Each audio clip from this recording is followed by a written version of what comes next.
ভয় করতে হবে কাকে? এইটা বোঝানোর জন্য বলতে যে হযরত ওমর দেখেন তাঁবুর বাহিরে একটা পুরুষ মানুষ অস্থির হয়ে উত্তরে যায় দক্ষিণে যায়। আল্লাহর নবী বলেছেন কাউকে যদি স্থির করতে চাও তাকে তুমি দোয়া করো, সবচাইতে দামি দোয়ার নাম হলো সালাম দেওয়া। আপনারা বলেন তো পৃথিবীর মধ্যে সবচাইতে দামি দোয়ার নাম কি? আপনার যখন কবরস্থানে যান, কবরস্থানে যায় কি আগেই দোয়া শুরু করেন? আগে কি দেন? আসসালামু আলাইকুম ইয়া আহলাল কুবুর। এটা আবার কে খাড়া হলো রে বাজান? এ বসা রে বাবারে, এরা সিজার করা মাল রে, বসা। এই দুইটাই মাথা হেলে যাচ্ছে, এর ভাব কি? হ্যাঁ, একটু মনোযোগ দিয়ে শোনেন। ওমর ফারুক লোকটাকে স্থির করার জন্য সালাম দিলেন, আসসালামু আলাইকুম ইয়া আব্দুল্লাহ। লোকটা সালামের উত্তর দেয় না। ওমর ফারুক আবার সালাম দিলেন, আসসালামু আলাইকুম ইয়া আখি। লোকটা সালামের উত্তর দেয় না। ওমর ফারুক আবার যখন সালাম দিবার যাচ্ছে, এমন সময় লোকটা বলে, এই মিয়া বারবার আমাকে সালাম দাও কেন? ওমর ফারুককে আঙ্গুল তুলে বলতে, এই মিয়া বারবার আমাকে সালাম দাও কেন? তুমি জানো হযরত ওমর যেদিন থেকে রাষ্ট্র ক্ষমতা পাইছে, আল্লাহর কোরআন দিয়ে সেদিন থেকে রাষ্ট্র চালু হয়ে গেছে। আর ওমরের শাসন আমলে মানুষের জন্য দিনও যা রাতও তাই। জোরে কান সুবহানাল্লাহ। এই লোকটা কার সাথে কথা বলতেছে? আমাকে বারবার কেন সালাম দাও? ওমর ফারুক বললেন, ভাইজান আপনি অস্থির হয়ে উত্তরে যাচ্ছেন, দক্ষিণে যাচ্ছেন, এই জন্য পৃথিবীর সর্বশ্রেষ্ঠ দোয়া সালাম আপনাকে দিলাম। লোকটা বলে, পাগল, আমার বাড়ি হলো অমুক এলাকায়, আমার গর্ভবতী বউকে নিয়ে আমি অমুক এলাকায় যাচ্ছি, কিন্তু রাস্তার মাঝখানে আমার বউয়ের এত প্রসব বেদনা বেড়ে গেল, আমার বউটাকে তাঁবুর মধ্যে রাইখা আমি পুরুষ মানুষ বাহিরে অস্থির হয়ে ঘুরতেছি, আর তুমি শুধু আমারে সালাম দাও। ওমর ফারুক লোকটা এক টানে বুকের মধ্যে নিয়ে কপাল একটা চুমু দিয়ে বললেন, ভাইজান ইন্নাল্লাহা মা'আস সাবিরিন। ধৈর্যশীলের সঙ্গে কে আছে? আপনি একটু ধৈর্য ধরেন ভাই, আমার বাড়িতে ভালো ধাত্রী আছে, আপনি কোনো টেনশন করেন না, আপনি একটু ধৈর্য ধরেন, আমার বাড়িতে ভালো ধাত্রী আছে। এক দৌড়ে হযরত ওমর বাড়িতে গেলেন, বাড়ির দরজায় গিয়ে ডাকলেন, আব্দুল্লাহর মা। যেই বলেছে আব্দুল্লাহর মা, সঙ্গে সঙ্গে দরজা খুলে যায়। ওমর ফারুক চমকে উঠে বললেন, কে গো? আমি না হয় পাগল হইয়া মানুষের দুঃখ কষ্ট রাতের বেলা দেখে ঘুরে বেড়াই, কিন্তু তোমাকে ডাক দাও মাত্রই তুমি দরজা খুললে, তুমি কি ঘুমাও না? বউ বলতেছে, আপনি জানেন না, যেদিন থেকে আপনি মানুষের দুঃখ কষ্ট রাতের বেলা ঘুরে দেখেন, সেদিন থেকে আপনার নিরাপত্তার জন্য আমি সারা রাত দরজায় দাঁড়িয়ে থেকে দোয়া করি। তার মানে এখান থেকে কি বুঝলেন? নেতা শুধু ভালো হলে হবে না, নেতার বউ ভালো হওয়া লাগবে। জোরে কোন ঠিক কি না? আমাদের বাংলাদেশের অধিকাংশ নেতার বউগুলা খারাপ, যার কারণে নেতা দুর্নীতিবাজ হয়। ফান্দে পড়িয়া নেতা কান্দে রে। আমাদের নাটোরের সিংড়ার এক নেতা ছিল, নাম হলো পলক। জোরে কোন নাম কি? সবচাইতে অল্প বয়সের নেতা ধরা খাচ্ছে ভাই। ওর বউ এখন 1000 কোটি টাকা নিয়ে কেনাডার বেগম পাড়ায় ফুর্তি মারতেছে, আর পলক ফান্দে পড়িয়া বগা কান্তিছে। জোরে কোন কথা ঠিক কিনা? বউগুলা যদি ভালো হতো, তুমি 10,000 টাকা বেতন পাও, 12,000 টাকার বাসা কেমনে নাও? বেতন পাই 10,000 আর বাসা ভাড়া 12,000, প্রতিদিন মাছ গোস্ত কিনে। বউ হয়ে হিসাব নেওয়ার দরকার আছে না নাই? এই বউগুলো যদি ভালো হতো, তাহলে পুরুষগুলো ভালো হতে বাধ্য হয়ে যেত। ওমর ফারুক বললেন, বিবি তুমি কি জান্নাতে যাবার চাও? বউটা বলে, জান্নাতে যাওয়ার জন্য সবসময় দোয়া করি, আল্লাহুম্মা ইন্না নাসআলুকাল জান্নাতা ওয়া নাউযু বিকা মিনান নার। ওমর ফারুক বললেন, তাহলে এই জিনিসগুলো নিয়ে তাড়াতাড়ি আমার সাথে বের হও। জান্নাতে যদি যাওয়ার চাও, একটা গর্ভবতীর বাচ্চা খালাস করতে গেলে যা লাগবে সেইগুলো নিয়ে বের হও। ওমর ফারুকের বিবি সব জিনিসগুলো নিয়ে স্বামীর সঙ্গে বের হলো। তাঁবুর অপর পৃষ্ঠা দিয়ে বউকে ঢুকায় দিয়ে লোকটাকে বলতে, ভাইজান আপনার আর কোনো টেনশন নাই, ভালো ধাত্রী তাঁবুর মধ্যে ঢুকে গেছে। কিছুক্ষণ পরে হযরত ওমরের স্ত্রী বলতেছেন, ইয়া আমিরুল মুমিনিন, আপনার বন্ধুকে খবর দেন, আপনার বন্ধুর বিবি বাচ্চা দুইটাই সুস্থ আছে। আপনারা তো সুবহানাল্লাহ বলেন, কিন্তু যে লোকটা ওমর ফারুক তাকায় দেখে চিত হয়ে পড়ে আছে। পড়ে থাকার কারণ হলো, বউ যখন কইছি আমিরুল মুমিনিন, সঙ্গে সঙ্গে কেরে এইটা হযরত ওমর তিনবার আমারে সালাম দিল। আমি সালামের উত্তর না দেয়া তার সঙ্গে কত বড় খারাপ ব্যবহার করলাম। আর সেই লোকটা বউ না, আমার বউয়ের প্রসব ব্যথা দূর করলো। ওমর ফারুক এক টানে লোকটাকে বুকের মধ্যে নিয়ে কবলে চুমাতে বলে, ভাইজান আমি আর সেই উমর নাই, দায়িত্ব পাওয়ার পরে আমি পরিবর্তন হয়ে গেছি। সবাই যখন ঘুমায় আমি তখন চোরের মতন মানুষের দুঃখ কষ্ট দেখে বেড়াই। আব্দুল্লাহ বলতেছে, রে নবীর সাহাবীরা শোনো, তোমরা সবাই যখন ঘুমিয়েছিলে আমার বাবা চুপি চুপি চুপি চুপি আমার ঘরের দরজায় গিয়ে ডাকতেছে, আব্দুল্লাহ আব্দুল্লাহ বলে। আমি গভীর রাত্রে দরজা খুলে দেখি বাবার হাতে একটা পাঞ্জাবি। আমি খুশি হয়ে বললাম, বাবা বাইতুল মাল থেকে আমার একটা পাঞ্জাবি দিল, গভীর রাত্রে আপনি আর একটা গোপনে দিবার আইছেন। সঙ্গে সঙ্গে ওমর ফারুক বললেন, ইন্নাল্লাহা ইয়ামুরুকুম আন তুআদ্দুল আমানাতি ইলা আহলিহা ওয়া ইযা হাকামতুম বাইনান নাস আন তাহকুমু বিল আদল। আল্লাহু আকবার। কি বুঝতেছেন?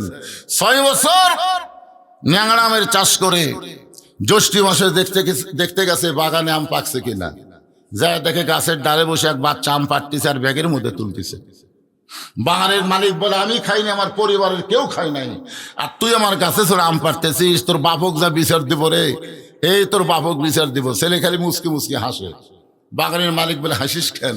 বলে, আমার বাবা কোথায় খুঁজবেন, আমার বাবাও আর এক গাছে চড়ছে। ওই তাকায় দেখে ওর বাপ খালি আম পাড়তেছে আর বস্তা ভরায়। গাছের নিচে বসে কান্দের, বলে, আল্লাহ বিচার দিব কার কাছে? বেটাও চোর, বাপও চোর।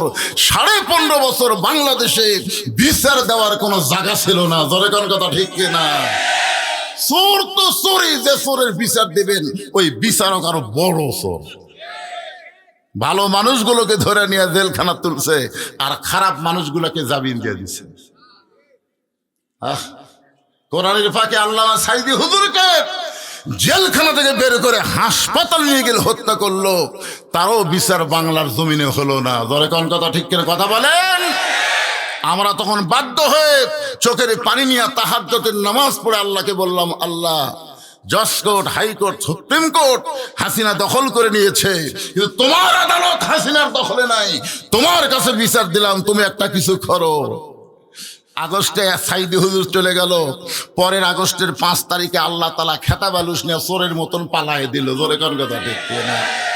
এই জন্য আল্লাহ কোরআনে বলেন, তো ইজ্জু মান তাশা ওয়া তুযিল্লু মান তাশা বিয়াদিকাল খায়র ইন্নাকা আলা কুল্লি শাইইন কাদির। সম্মান দেওয়ার মালিককে, অপমান করার মালিককে, ভালো মন্দর মালিককে, সমস্ত ক্ষমতার মালিককে। এর বিশ্বাস করে কছেন? তাহলে চা স্টলে গল্প হচ্ছে আমাদের কাহালুতে। আমি চা খাবার যাই দেখি 2 দল গল্প করতেছে যে আওয়ামী লীগ ক্ষমতায় ছিল, আগামীতে বিএনপি ক্ষমতা আসতেছে। এই কথা শুনে আমি বললাম, নাউজুবিল্লাহ নাউজুবিল্লাহ নাউজুবিল্লাহ। তখন 3-4 জন আমাকে ধরে বলে, হুজুর নাউজুবিল্লাহ কেন? আমি বললাম, পাগল, আওয়ামী লীগও ক্ষমতা ছিল না, বিএনপিও ক্ষমতা আসবে না, সব সময় যিনি ক্ষমতায় থাকবেন তিনি কে? আল্লাহ কাউকে ক্ষমতা দিয়ে পরীক্ষা করে। আল্লাহ বলেন, লিয়াবলুয়াকুম আইয়ুকুম আহসানু আমালা। আল্লাহ ক্ষমতা দান করে পরীক্ষা করে। তুমি যদি পরীক্ষায় ফেল করো তাহলে শুধু হাসিনা না, কিয়ামত পর্যন্ত সবার অবস্থা একই হবে। কতক্ষণ আল্লাহ ধরে না, ধরলে হ্যাঁ। এই জন্য আমরা সকলে বিশ্বাস করে বলবো, সমস্ত ক্ষমতার মালিককে। আওয়ামী লীগ ক্ষমতায় ছিল না, বিএনপিও ক্ষমতা আসবে না, যিনি সবসময় ক্ষমতা পরিচালনা করবেন তিনি কে? ইন্নাকা আলা কুল্লি শাইইন কাদির। ওমর ফারুক চোখের পানি নিয়ে বলে, আব্দুল্লাহ রে, একটা পাঞ্জাবি বাইতুল মাল থেকে পাইছিস, আর একটা আমি দিবার আসিনি বাবা। এই পাঞ্জাবিটা আমার ভাগে পড়েছে। এখন বল, আগামীকাল জুমার দিন, আগামীকাল জুমার দিনে ছোট পাঞ্জাবি পরে আমি যদি খুতবা দেই, মানুষ মুসল্লির দিকে না তাকালেও কিন্তু ইমামের দিকে সবাই তাকায়, তাকায় না ভাইজান?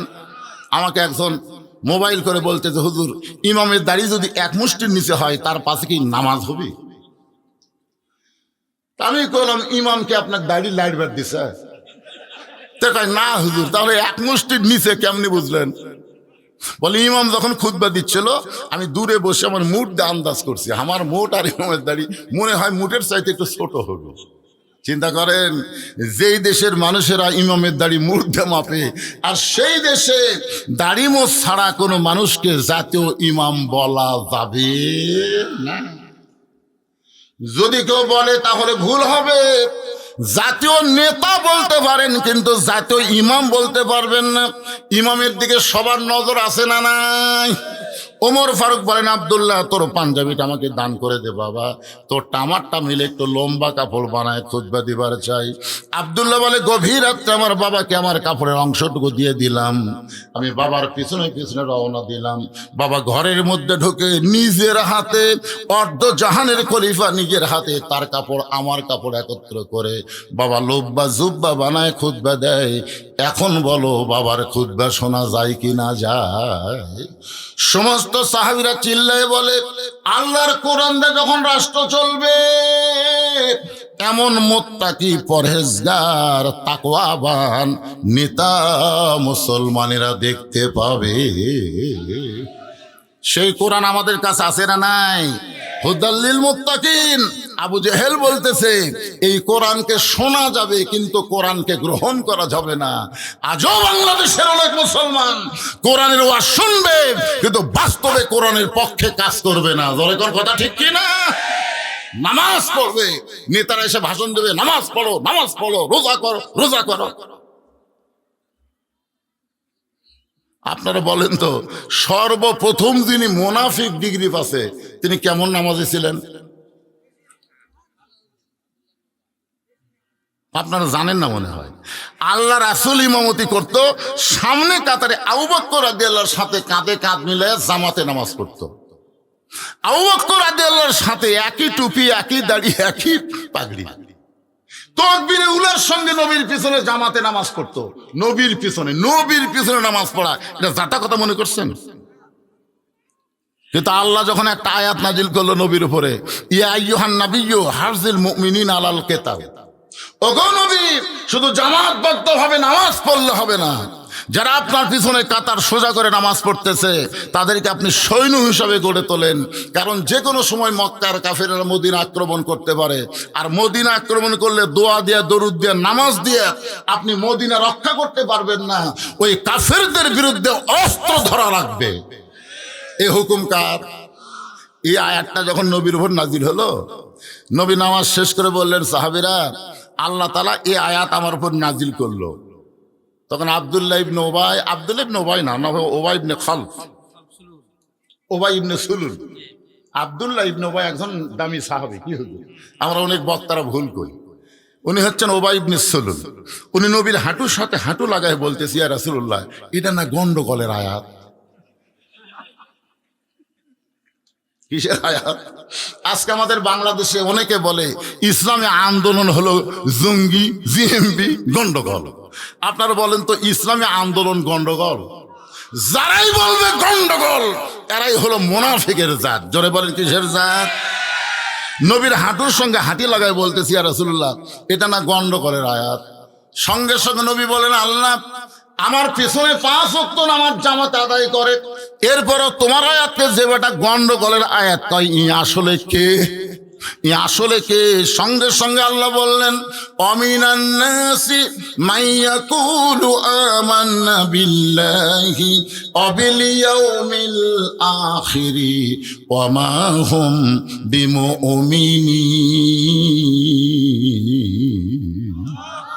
আল্লাহ বিশ্বাস করে, আখিরাত বিশ্বাস করে, 5 ওয়াক্ত নামাজ পড়ে, এরপরও সে মুমিনই না, সে মুমিন নয়। যে কোরআনের আয়াতকে গন্ডগোলের আয়াত কয় ই মুমিন, তো রাসূল বলে ই যদি মুমিন না হয় তাহলে কি বলে? ই হলো মুনাফিক। আরে কাফের ভালো রে, কাফের থাকবে জাহান্নামের উপরে বারে, আর মুনাফিক থাকবে জাহান্নামের তলে। কাফেরা পেশাব পায়খানা করবি, তলে থেকে মুনাফিকেরা খাবি।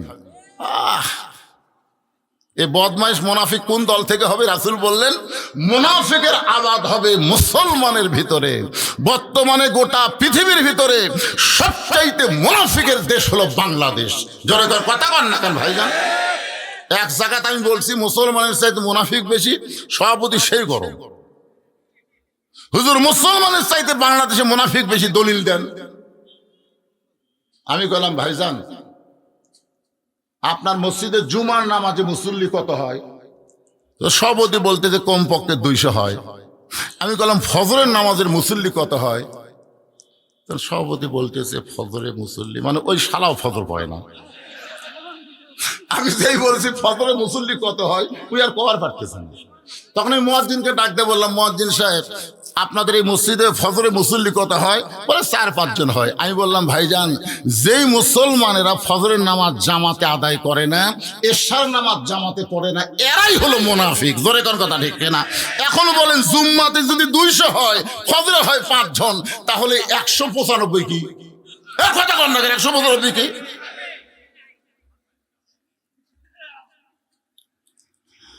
আমাদের তো মুনাফিক আমরা রাখতে চাই, এই জন্য আসেন ইন্না আতাইনাকাল কাউসার ফাসাল্লি লিরাব্বিকা ওয়ানহার ইন্না শানিআকা হুয়াল আবতার।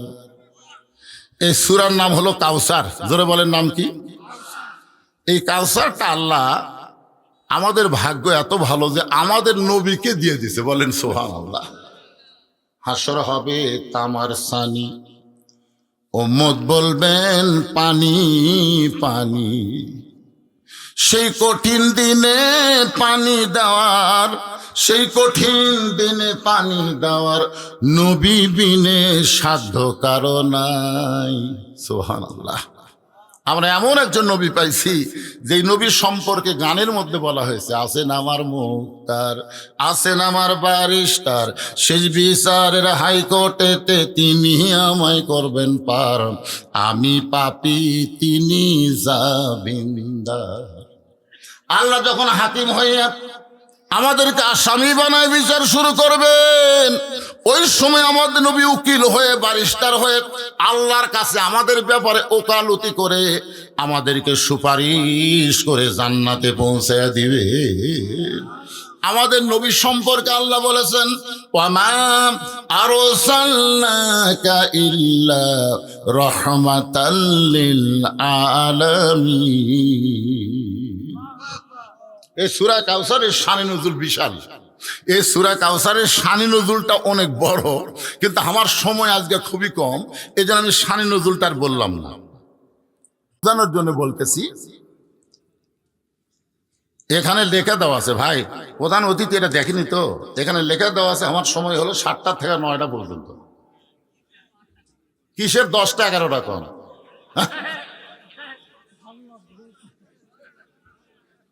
আপনারা কি মনে করেন এই সময় যে আমি লিছি এমনি লিছি? বোঝা লাগবে তো, এরা মাইকিং প্রচার করছে। আমি এখানে মাগরিবেরও আগে আছি, তা আমার আর শুনবেন ঘরের মধ্যে বসে ধরলেন কেন?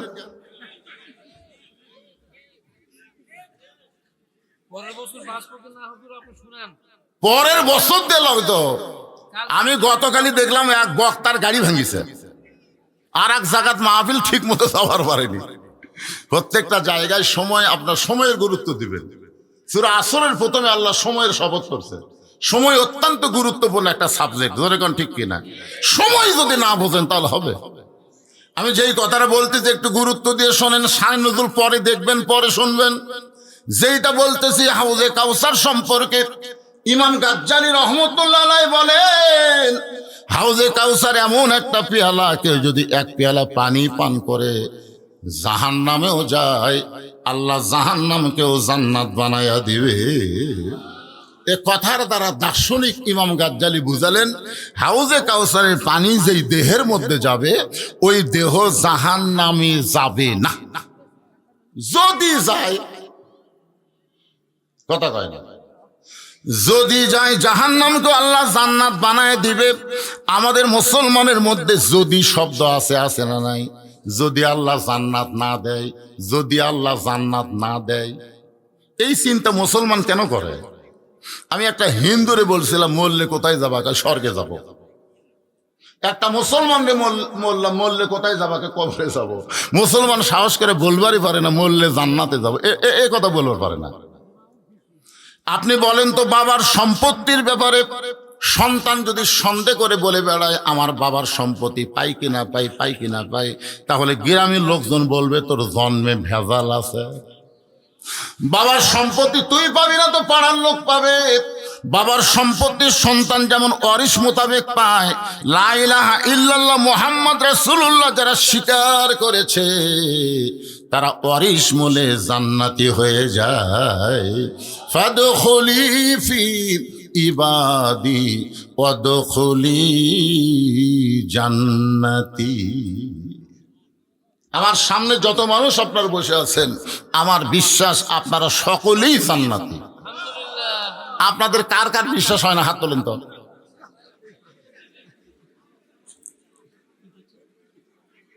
আমি যেই বলবো আমরা কি, জবান খুলে বলবেন জান্নাতি, বলতে পারবেন না ভাইজান?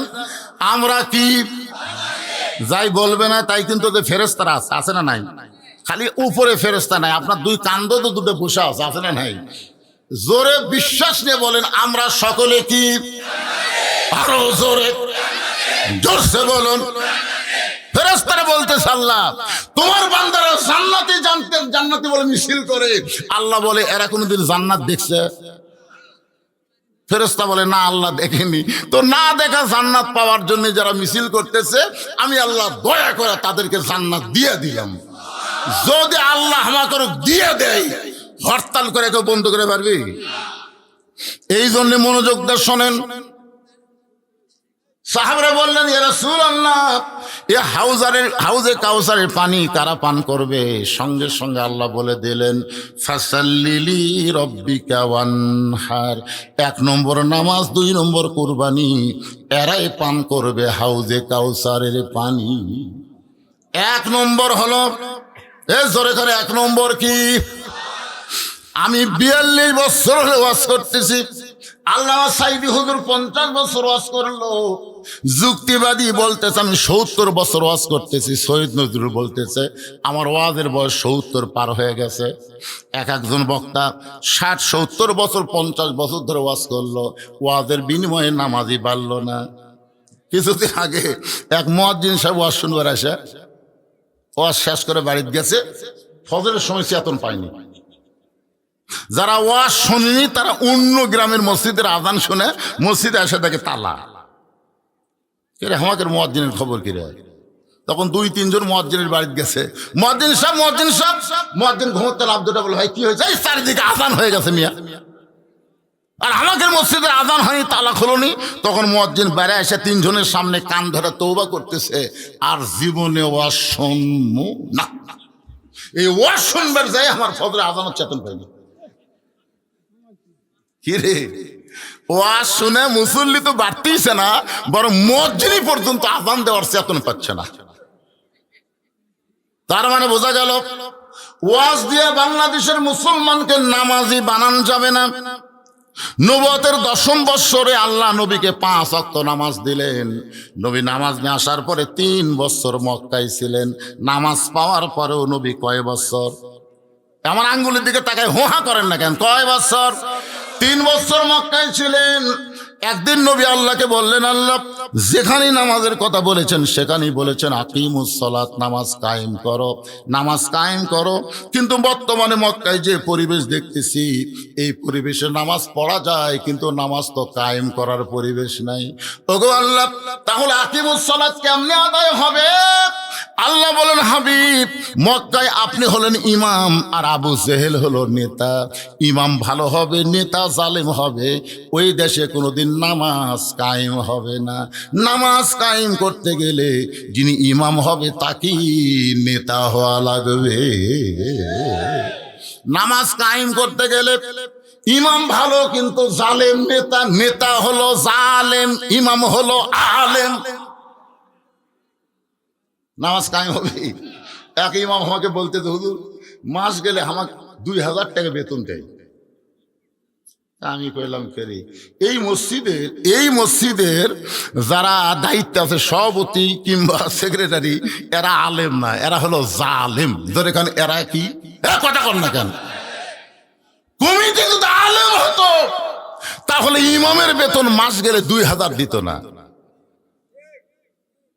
আজকের সমস্ত মসজিদের ইমামগুলা ভালো আর সমাজের নেতাগুলা জালিম হয়ে গেল। কথা কর না কেন ভাইজান?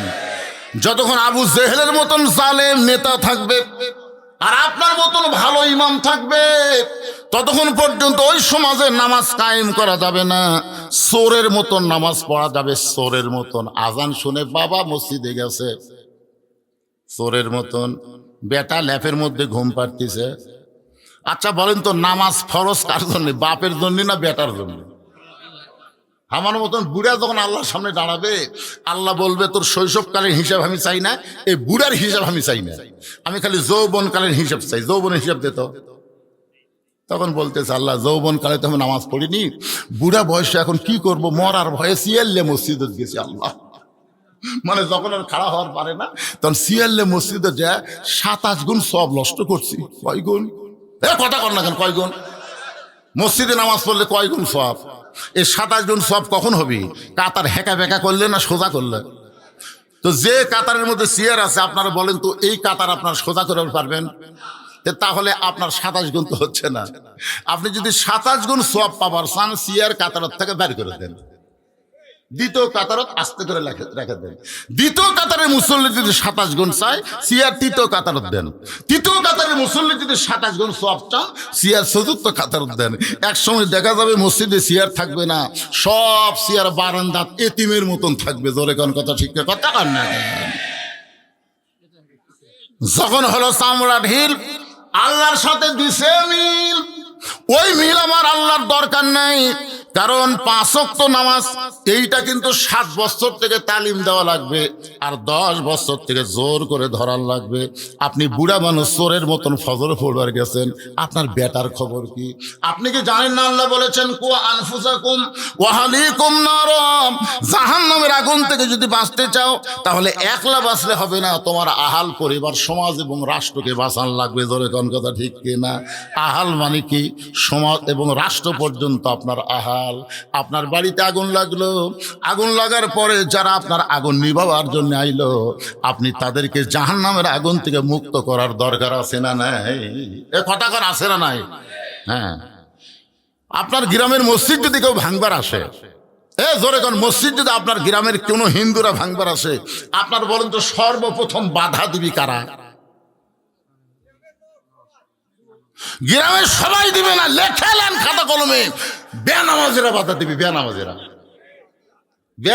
বাধা দিবে। আর নামাজিরা বলবে ওরা ভাঙ্গা থুয়ে যাক, গন্ডগোল করার দরকার নাই, আমরা আবার তৈরি করবো রে।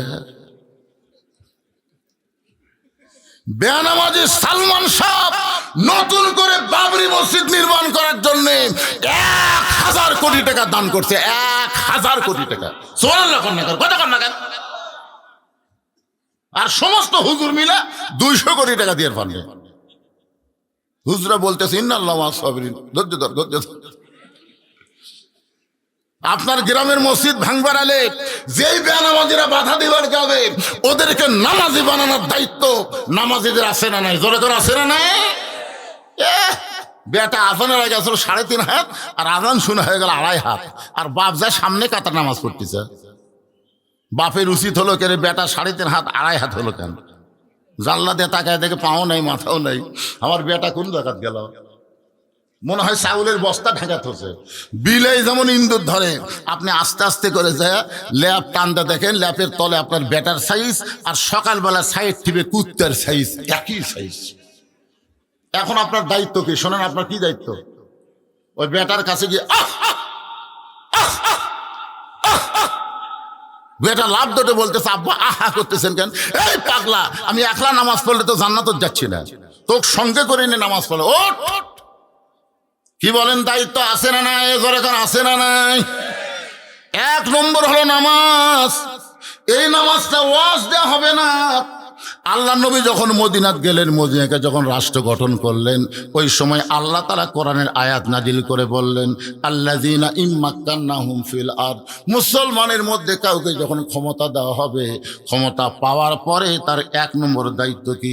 পদ্মা সেতু নির্মাণ করা, মডেল মসজিদ তৈরি করা। একটা মডেল মসজিদে আমি আসার সময় আপনাকে খেতলালে আসরের নামাজ, মডেল মসজিদে মুসল্লি হলো 6 জন।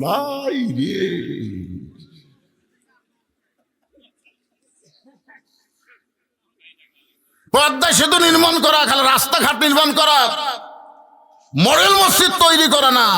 এক নম্বর দায়িত্ব হলো নামাজ কায়েমের বিল পাস করা। ধরে কোন কথা ঠিক কিনা?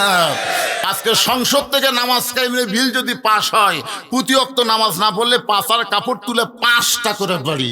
পুলিশেরা চোর ডাকাত ধরার জন্য যাওয়া লাগবে না, যুবকদেরকে নামাজি বানার জন্য পাছাত খালি বাড়ালে একটা চোর ডাকাত বাংলার জমিনে খুঁজে পাওয়া যাবে না।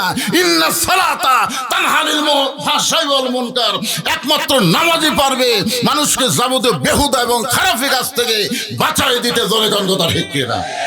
আমার সভাপতি ভাই বলছে, ইয়ংদের হাতে এখন মোবাইল। কি হচ্ছে? মোবাইল থাকলে কি হবে? ওই ব্যক্তি যদি 5 ওয়াক্ত নামাজি হয়, ওর কাছে মোবাইল থাকবে, অশ্লীল ভিডিও দেখতে পারবে না।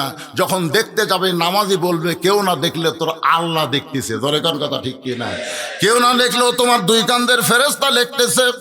এখন হাউজে কাউসারের পানি যদি আমরা পান করতে চাই, 1 নম্বর হলো নামাজ। জোরে কোন 1 নম্বর কি? আর 2 নম্বর হলো ওয়ানহার। ওয়ানহার মানে কুরবানি। এই কুরবানি মানে গরু খাসি কুরবানি না, এই কুরবানি মানে একটা গজল গায়, তাহলে বুঝবেন ইমানের দাবি যদি কুরবানি হয়, সেই দাবি ঘরে বসে থাকা নয়। ইমানের দাবি হলো কিছু বিনিময়, সেই বিনিময় যদি কলিজার ঘাম হয়, সেই ঘাম দিতে জানো তৈরি থাকি।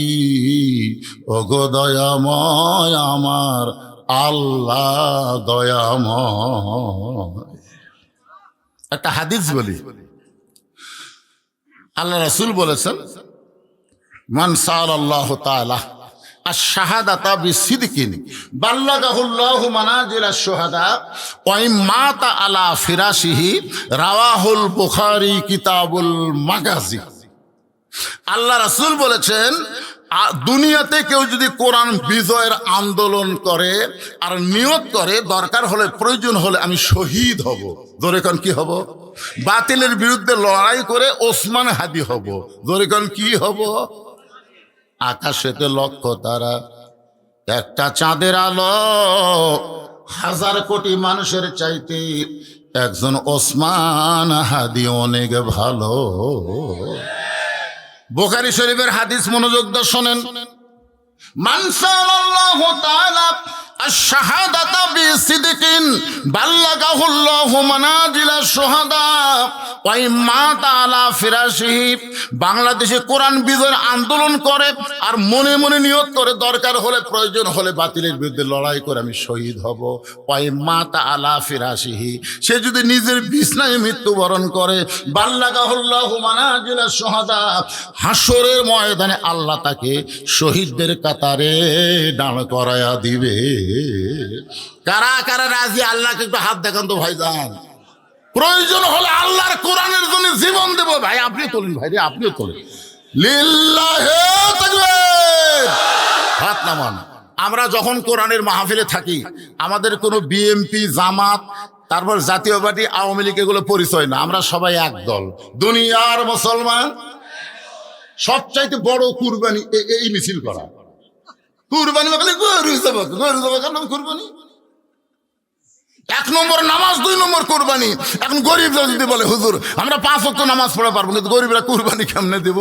এই কুরবানি মানে কি? এই যে কোরআনের মাহফিল আমার ছেলেরা করলো, এই ছেলেরা ইচ্ছা করলে গান বাজনা করবার পারতো, ধরে কোন কথা ঠিক কি না? কিন্তু মসজিদকে সামনে নিয়ে এই যে বিশাল একটা কুরবানি করেছে, এই কুরবানিতে আমাদের অংশগ্রহণ করার দরকার আছে না নাই?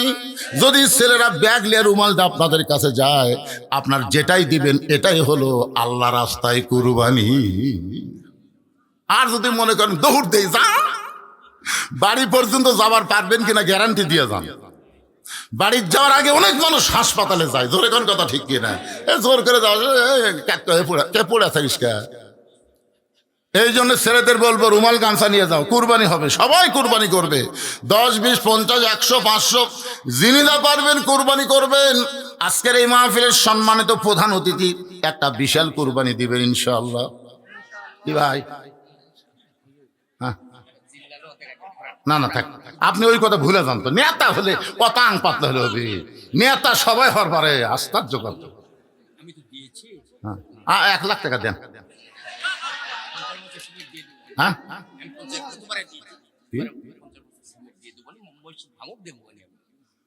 মসজিদের জন্য লয়বারে যে কোরআনের মাহফিল যুবকেরা করলো এরই জন্য দেন। মসজিদের জন্য 50 বস্তা তো দিবেন, এটা দিছেন?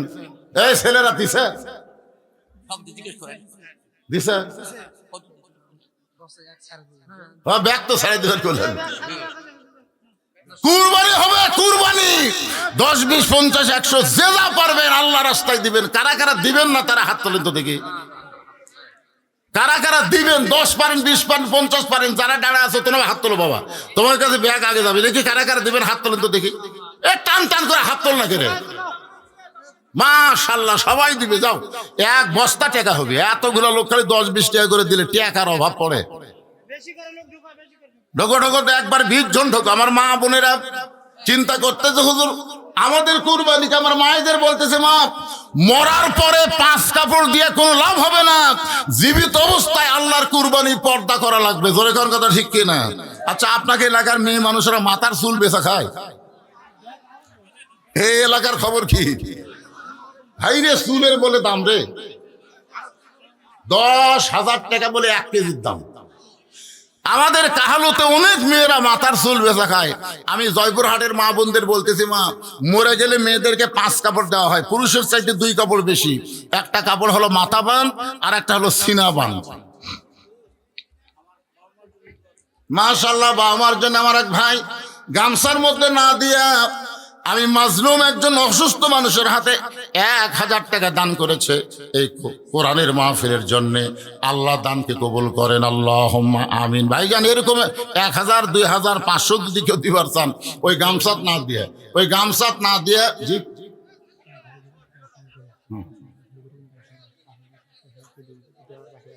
তো 5000, 10,000 দেওয়ার পার্টি এই কমিটির উপর দেওয়া লাগবে। এই কমিটির যারা আছে, তেজত যারা আছে, 5000, 10,000 দেওয়ার পার্টিকে এই হইচই করতেছেন কেন? হইচই কেন? এই এটা মানে কি ধরছে? এটা কি ধরছে?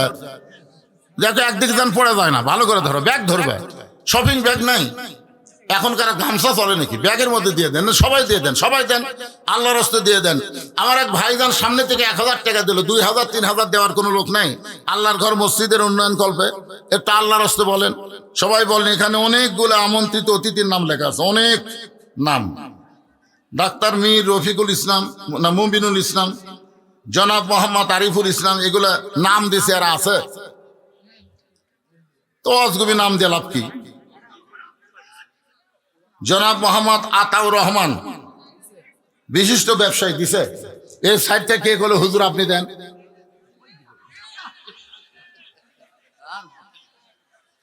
এই যে লোকেরা আমাকে দাওয়াত দিবার গেছিল তার কাছ থেকে শুনে দেখেন, 235 শতক জায়গার উপর মসজিদ, মাদ্রাসা, এতিমখানা আল্লামা সাইদি হুজুরের নামে কমপ্লেক্স তৈরি করছি। পৃথিবীর কারো কাছ থেকে 1 টাকা দান লইনি, 1 টাকাও না। এই যে সম্পূর্ণ টাকা ওয়াজের পরে যা পাই, এই যে আমি আল্লাহ এবং রাসূলকে সন্তুষ্ট করার জন্য মসজিদ, মাদ্রাসা, এতিমখানা নির্মাণ করি। আমার মহিলা মাদ্রাসা এখন 3 তলা, আপনারা জানেন। জীবনে কারো কাছে 1 টাকা দান চাইনি। ওয়াজ করে যা পাই এটা দিয়ে চলা। আবার এটি এসে হাঁক দেওয়া লাগবি।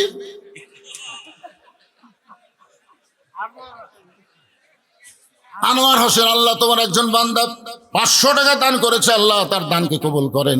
এই দানগুলোকে আল্লাহ কুরবানির মধ্যে আল্লাহ কবুল করো, ধরে কোন আমিন। 1 নম্বর নামাজ, 2 নম্বর কোরবানি। এই দুইটা আমল করতে পারলে পান করা যাবে হাউজে কাউসারের পানি। আর হাউজে কাউসারের পানি পান করে কেউ যদি জাহান্নামেও যায়, আল্লাহ জাহান্নামকেও জান্নাত বানায় দিবে। এখন 1 নম্বর নামাজ যদি আমরা কায়েম করতে চাই, তাহলে বাংলাদেশের এই পরিবেশ চলবে না। আগামীতে আল্লাহর কোরআনের পরিবেশ আমাদের বাংলাদেশে চালু করা লাগবে, ধরে কোন কথা ঠিক কি না? আমরা একে একে সব দেখলাম, কিন্তু শুধুমাত্র কোরআনের ওয়াজ শুনলাম। শুধু কোরআনের ওয়াজ শুনলে হবে না, আগামীতে এই বাংলার জমিনে আল্লাহর কোরআনকে একটা বারের জন্য দেখা লাগবে।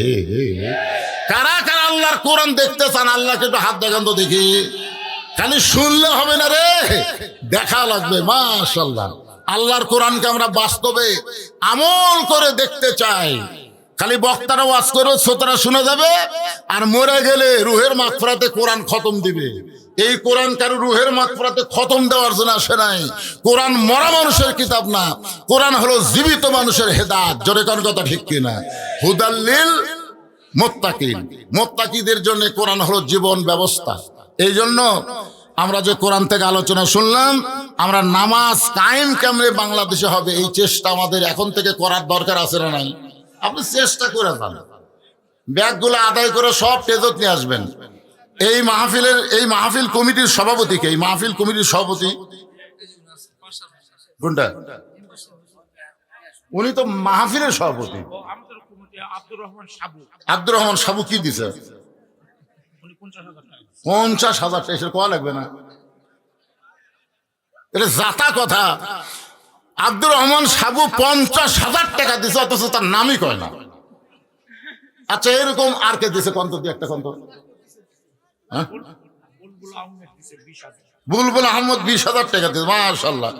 এগুলা বুলবুল আহমদ 20,000 টাকা দিয়ে ওই লোক করে আছে করে আমার নাম হুজুর একটা বারো কয় না, 20,000 টাকা দিলাম। সাবু দিল 50,000। এখন প্রধান অতিথি কত দিছে বোঝাই যাচ্ছে, এগুলা শুনেই তো বোঝা যাচ্ছে অনেক দিছে। মাশাআল্লাহ, আপনারা গামছার মধ্যে যা দেবেন এটাই কুরবানি হয়ে যাবে ইনশাআল্লাহ। ভাই জান,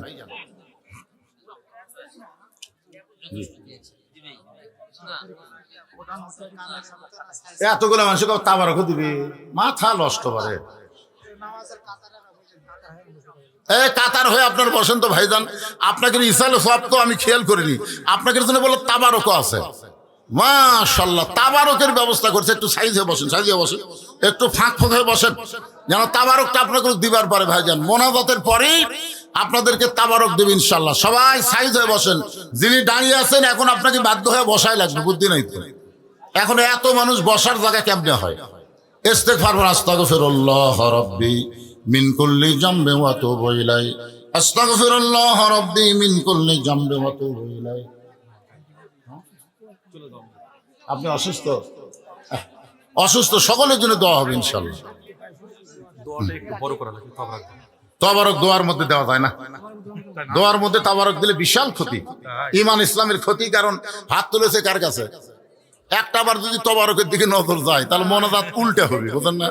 এই জন্য দোয়ার পরে সুশৃঙ্খল ভাবে আপনার তবারক লিয়ে যাবেন, না লিয়ে কেউ যাবেন না। ইস্তেগফার পড়েন, আস্তাগফিরুল্লাহ রাব্বি মিন কুল্লি জামবি ওয়া তুবু ইলাইহি, লা হাওলা ওয়ালা কুওয়াতা ইল্লা বিল্লাহিল আলিয়্যিল আযীম। আল্লাহুম্মা সাল্লি আলা মুহাম্মাদ, আল্লাহুম্মা বারিক আলা মুহাম্মাদ, আল্লাহুম্মা আমিন। আল্লাহুম্মা আনতাস সালাম ওয়া মিনকাস সালাম, তাবারাকতা ইয়া যাল জালালি ওয়াল ইকরাম। আল্লাহ, তোমার যুবকেরা কষ্ট করে মেহনত করে হাজার হাজার টাকা খরচ করে আজকের জান্নাতের বাগান লাগাইছে। তোমার অনেকগুলো বান্দারা সর্বাত্মক সহযোগিতা করেছে। বিশেষ করে আজকের মাহফিলের সভাপতি, প্রধান অতিথি, বিশেষ অতিথিবৃন্দ অনেক টাকা দিয়েছে। আল্লাহ, আজকের মাহফিলকে আমাদের সকলের হেদায়েতের জন্য, নাজাতের জন্য, জান্নাতের জন্য কবুল করে নাও। এই মাহফিলের শুরু থেকে শেষ পর্যন্ত যত আলোচনা হয়েছে আল্লাহ, এর মধ্যে যদি ত্রুটি হয়, ভুল হয়, মাফ করে দাও। এর জাহাদিয়া মঞ্জুর করো। সোনার মদিনায় নবী পাকের রওজা মোবারকে আল্লাহ কবুল করে নাও। तमाम अंबियाई केराम, আসহাবে কেরাম, তাবিনী কেরাম, তাবা তাবিনী কেরাম, तमाम পৃথিবীর মাটির নিচে যত মুমিন মুমিনাত আছে আল্লাহ সকল আর ওয়াফরে হাদিয়া কবুল করো। আল্লাহ আমরা যারা হাত তুলেছি আমাদের জনম দুখুনি মা বাবা যাদের কবরে চলে গেছে আল্লাহ মেহেরবানি করে মা বাবার কবরকে জান্নাতের টুকরা বানিয়ে দাও। আমাদের দাদা দাদি নানা নানি আত্মীয় স্বজন শ্বশুর শাশুড়ি যাদের কবরে গেছে আল্লাহ কবরবাসীদের মাফ করে দাও। আজকের মাহফিলের সম্মানিত সভাপতি সহ সভাপতিকে আল্লাহ তুমি কবুল করো। আজকের মাহফিলের সম্মানিত প্রধান অতিথিকে আল্লাহ তুমি কবুল করো, প্রধান মেহমানকে কবুল করো। আজকের মাহফিলের বিশেষ অতিথিকে আল্লাহ তুমি কবুল করো। আলেম ওলামাদের কবুল করো, ইমাম মুয়াজ্জিনদের কবুল করো, যুবকদের কবুল করো, মুরব্বীদের কবুল করো, হাদিস সাহেবদের কবুল করো। এমনকি কচি কচি বাচ্চারাও পর্যন্ত আমিন আমিন করতেছে আল্লাহ তাদেরকেও তুমি কবুল করো। আমার মা বোনেরা পর্দার অন্তরালে বসে বসে আলোচনা শুনলো, আবিদা সালিহা পদ্মাঞ্জি কবুল করো। মায়েরা শোনেন যতই ইবাদত করেন আল্লাহ কবুল করবে না। আপনাদের এক নম্বর ইবাদত হলো পর্দার মধ্যে থাকা। আল্লাহ আমার মা বোনদেরকে পর্দার ভিতরে কবুল করে নাও। আল্লাহ একজন বাবাজি আসে বলে আমি অসুস্থ, আমি নিজেও অসুস্থ, আল্লাহ আমার মতো অসুস্থ হয়ে যারা হাত তুলেছে আল্লাহ সবাইকে সুস্থতার নিয়ামত দান করে দাও।